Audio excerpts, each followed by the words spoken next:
ഊത്തപ്പം ഉണ്ടാക്കുമ്പോൾ മുകളിൽ കുറച്ച് സവാളയും പച്ചമുളകും ഇട്ടാൽ മാത്രം മതിയോ? എല്ലാവർക്കും നമസ്കാരം. ഞാൻ നിങ്ങളുടെ സ്വന്തം മീമാസ് ടൈമിലേക്ക് എല്ലാവർക്കും ഹൃദയം നിറഞ്ഞ സ്വാഗതം. ഇന്ന് പുതിയൊരു വീഡിയോയുമായിട്ടാണ് കേട്ടോ ഞാൻ വന്നിട്ടുള്ളത്. വാ നമുക്ക് നോക്കാം. ഇന്ന് നമ്മൾ ഉണ്ടാക്കാൻ പോകുന്നത് നല്ല സോഫ്റ്റായ മുകളിൽ tomato, onion, green chilli, spring onion എല്ലാം ചേർത്ത് കിടിലൻ ഊത്തപ്പമാണ് കേട്ടോ. അതോടൊപ്പം നല്ല സ്പൈസി ആയിട്ടുള്ള ചമ്മന്തി. അവസാനം പറയുന്ന ഒരു ചെറിയ ടിപ്പ് തീർച്ചയായും ട്രൈ ചെയ്യണം കേട്ടോ. അപ്പോൾ നമുക്ക് അതിലേക്ക് ആവശ്യമായ ഇൻഗ്രീഡിയൻസ് ചോപ്പ് ചെയ്തെടുക്കാം. ഇതിനായി ഞാൻ എടുത്തിട്ടുള്ളത് ഊത്തപ്പം മാവ്, ചെറിയ കഷ്ണങ്ങളാക്കി അരിഞ്ഞ സവാള, കനം കുറച്ചരിഞ്ഞ ചെറിയ ടൊമാറ്റോസ്, പച്ചമുളക് വട്ടത്തിൽ ചെറുതാക്കി അരിഞ്ഞത്, സ്പ്രിംഗ് ഒണിയൻ ചോപ്പ് ചെയ്തത് എന്നിവയാണ് കേട്ടോ. അപ്പോൾ നമ്മളൊരു പാൻ അടുപ്പത്ത് വെച്ച് ചൂടായപ്പോൾ അതിലേക്ക് ഒരു തുള്ളി വെള്ളം ഒഴിച്ച് നമ്മളൊന്ന് തുടച്ചെടുത്തിട്ടുണ്ട് കേട്ടോ. ഇഡ്ഡലി, ദോശ എന്നിവ ഉണ്ടാക്കുന്നതിൻ്റെ പെർഫെക്റ്റ് ബാറ്റർ എങ്ങനെ തയ്യാറാക്കാം എന്നുള്ളൊരു വീഡിയോ ഞാൻ അപ്ലോഡ് ചെയ്തിട്ടുണ്ടായിരുന്നു. അപ്പോൾ അതേ അളവിൽ തന്നെയാണ് കേട്ടോ ഊത്തപ്പത്തിനുള്ള മാവ് നമ്മൾ റെഡിയാക്കിയിട്ടുള്ളത്. അപ്പോൾ ഇതിന് വേണ്ടി സ്പൈസി ആയിട്ടുള്ളൊരു ചമ്മന്തി കൂടെ നമ്മൾ തയ്യാറാക്കുന്നുണ്ട്. വീഡിയോ ലാസ്റ്റ് വരെ കാണുക കേട്ടോ. ഇനി മാവ് ഒഴിച്ച് ദോശ പോലെ വളരെ തിന്നാക്കാതെ കുറച്ച് കട്ടിയോട് കൂടെ തന്നെ നമുക്ക് പരത്താം. പാൻ അധികം ചൂടായാലും മാവ് ഒഴിച്ച ഉടനെ തന്നെ അടിഭാഗം പെട്ടെന്ന് ബ്രൗൺ ആകും. അതുകൊണ്ട് മീഡിയം ഫ്ലെയിമാണ് നല്ലത്. നല്ല സോഫ്റ്റായ ഊത്തപ്പം കിട്ടാനുള്ള ഒരു പ്രധാന കാര്യം കേട്ടോ. ദോശയിൽ കുമിളകളൊക്കെ വന്നു തുടങ്ങിയിട്ട് കേട്ടോ. ഇനി നമുക്ക് നമ്മുടെ ഫേവറേറ്റ് ടോപ്പിങ്സ് ചേർക്കാം.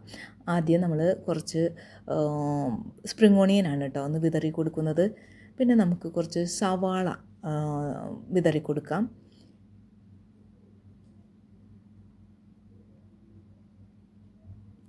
ഇനി നമുക്ക് ഈ സ്പ്രിംഗ് ഓണിയൻ്റെ വെളുത്ത ഭാഗം ഉണ്ടല്ലോ, ആ ഭാഗം കൂടെ ഞാൻ ചെറുതാക്കി അരിഞ്ഞ് ചേർക്കുന്നുണ്ട്.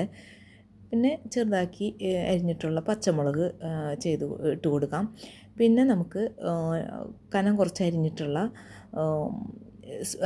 ചെറിയ ടൊമാറ്റോ ഇട്ട് കൊടുക്കാം. എല്ലാം കഴിഞ്ഞ് ഞാൻ കുറച്ച് ഓയിൽ ഇങ്ങനെ ഒഴിച്ച് കൊടുക്കുന്നുണ്ട് കേട്ടോ. എന്നിട്ട് നമ്മൾ ആ സ്പാറ്റില ഉപയോഗിച്ചിട്ട് ഒന്ന് അമർത്തി കൊടുക്കണം കേട്ടോ.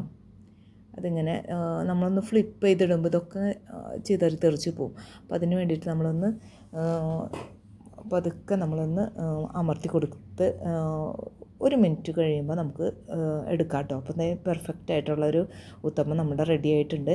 ഇതുപോലെ ഓരോ ഊത്തപ്പവും നമ്മൾ ഉണ്ടാക്കിയെടുക്കുന്നുണ്ട്. കട്ടിയായിട്ട് തന്നെ നമ്മൾ ഒഴിച്ച് ഒന്ന് പരത്തിയെടുക്കുന്നു. പിന്നെ ചെറിയ കുമിളകളാകുമ്പോൾ നമ്മൾ ടോപ്പിങ്സ് ഇട്ട് കൊടുക്കുന്നു. ഇനി ഞാൻ പറഞ്ഞ ഒരു ചെറിയ സീക്രട്ട് ടിപ്പ് എന്ന് പറയുന്നത്, ഊത്തപ്പം ഫ്ലിപ്പ് ചെയ്തതിന് ശേഷം നമ്മൾ ഹൈ ഫ്ലെയിം ആക്കരുത്. ലോ ഫ്ലെയിമിൽ തന്നെ കുറച്ച് സമയം കൂടി കുക്ക് ചെയ്താൽ ഉള്ളിൽ സോഫ്റ്റായും പുറത്ത് ചെറിയൊരു ക്രിസ്പിനെസ്സും കിട്ടും നമുക്ക്. അതാണ് എനിക്കിഷ്ടപ്പെട്ട ടെക്സ്ചർ. നമ്മൾ ജസ്റ്റ് നമ്മുടെ ഈ സ്പാറ്റിൽ ഉപയോഗിച്ച് നമ്മളൊന്ന് പ്രസ് ചെയ്ത് കൊടുക്കുന്നുണ്ട് കേട്ടോ. അതിങ്ങനെ ആ ഒരു ഊത്തപ്പത്തിൽ നിന്ന് ഇത് വിട്ടു പോകാതിരിക്കാനാണ് കേട്ടോ. അപ്പോൾ എന്താ ഭംഗിയില്ലേ, കാണുമ്പോൾ തന്നെ നമുക്ക് അറിയാം. ഈ ടോപ്പിങ്സൊക്കെ വരുമ്പോൾ നല്ലൊരു കാണാൻ നല്ല ഭംഗിയുണ്ടല്ലേ. നമുക്കൊന്ന് മറിച്ചിടാം. അപ്പോൾ ഒരു ഗോൾഡൻ കളറ്, അടിവശം ഒരു ഗോൾഡൻ കളറാവും. ടോപ്പിങ് നമുക്ക് അധികം ഇതുപോലെ ബ്രൗൺ ആക്കി എടുക്കണ്ട കേട്ടോ. അപ്പോൾ നമ്മൾ ഓരോന്ന് റെഡിയാക്കുന്നുണ്ട്. ബാറ്റർ പെർഫെക്റ്റായ ഊത്തപ്പവും കിടിലൻ അല്ലേ, നല്ല സോഫ്റ്റായിട്ടുള്ള ഊത്തപ്പം അല്ലേ. ഇത് നല്ല സ്പൈസിയാണ്, അതുപോലെ തന്നെ നല്ല ടേസ്റ്റിയാണ് കേട്ടോ. ഇതുവരെ നിങ്ങൾ ഉണ്ടാക്കിയിട്ടില്ലെങ്കിൽ നിങ്ങളിതുപോലെ ഒന്ന് ട്രൈ ചെയ്തേക്കണേ. റെസിപ്പി നിങ്ങൾക്ക് ഇഷ്ടപ്പെട്ട വീഡിയോയ്ക്ക് ഒരു ലൈക്ക് കൊടുക്കണേ. ഇനി ഞാൻ ഇത്തവണ ചെയ്യാൻ പോകുന്ന ഈ ലാസ്റ്റത്തെ ഒരു ഊത്തപ്പം ഞാൻ ഒന്ന് വേറൊരു രീതിയിൽ ട്രൈ ചെയ്യാണ് കേട്ടോ. നമ്മൾ കയ്യിലുള്ള ഇൻഗ്രീഡിയൻസൊക്കെ ഇട്ടതിന് ശേഷം ചില്ലി ഫ്ലേക്സ് ഒന്ന് വിതറി കൊടുക്കുന്നുണ്ട് കേട്ടോ. ചില്ലി ഫ്ലേക്സ് അത് വേറൊരു ടേസ്റ്റാണ്. നമുക്ക് അതും കൂടെ ഒന്ന് ട്രൈ ചെയ്യാം കേട്ടോ. അപ്പോൾ അതും നമ്മളൊന്ന് ഈ സ്പാറ്റിൽ ഉപയോഗിച്ച് ജസ്റ്റ് ഒന്ന് പ്രസ് ചെയ്ത് കൊടുക്കുന്നുണ്ട്. ചെറിയ രീതിയിലൊന്ന് ആയിക്കഴിഞ്ഞാൽ നമ്മളത് ഫ്ലിപ്പ് ചെയ്തിട്ട് കൊടുക്കുന്നുണ്ട് കേട്ടോ. ഓയിലൊക്കെ ഒഴിച്ച് നമ്മളത് ഫ്ലിപ്പ് ചെയ്ത് കൊടുക്കുന്നുണ്ട്. മറിച്ചിട്ട് കഴിഞ്ഞാൽ അധിക സമയം വേവിക്കരുത് കേട്ടോ. ഇതിപ്പോൾ മറച്ചിട്ടപ്പോൾ അതിൻ്റെ ഒരു അരിക് മടങ്ങിപ്പോയി. ഓക്കെ, നമ്മളത് റെഡിയാക്കിയിട്ടുണ്ട് കേട്ടോ.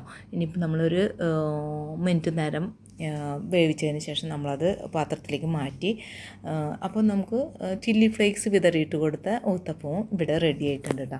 അപ്പോൾ നമ്മൾ ഊത്തപ്പത്തിന് ആവശ്യമായ ഒരു ചെറിയൊരു ചമ്മന്തി, സ്പൈസി ആയിട്ടുള്ളൊരു ചമ്മന്തി ഇവിടെ റെഡിയാക്കുന്നുണ്ട്. അപ്പോൾ അതിന് വേണ്ടിയിട്ട് നമ്മളൊരു പാൻ അടുപ്പത്ത് വെച്ച് അതിലേക്ക് അത്യാവശ്യം ഉള്ള കുറച്ച് 1-2 സ്പൂൺ ഓയിൽ ഒഴിച്ച് കൊടുത്തിട്ട് അതിലേക്ക് വറ്റൽമുളക് ഇട്ട് കൊടുത്ത് വറുത്തെടുക്കാം. ഒരു 12 ചെറിയ വറ്റൽമുളകാണ്, ഒരു 10-12 വറ്റൽമുളക് നമുക്കത് ഒന്ന് ചൂടാക്കി എടുക്കാം കേട്ടോ.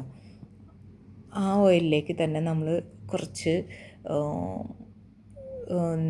തക്കാളി, ഒരു സവാള കഷ്ണങ്ങളാക്കിയിട്ടത്, ഒരു കുഞ്ഞ് കഷ്ണം ഇഞ്ചി, 3-4 വെളുത്തുള്ളി, ഇതെല്ലാം ഒരു 2 പച്ചമുളകൊക്കെ ഇട്ട് ഒന്നും കൂടെ നമ്മളൊന്ന് വഴറ്റിയെടുക്കുന്നുണ്ട് കേട്ടോ.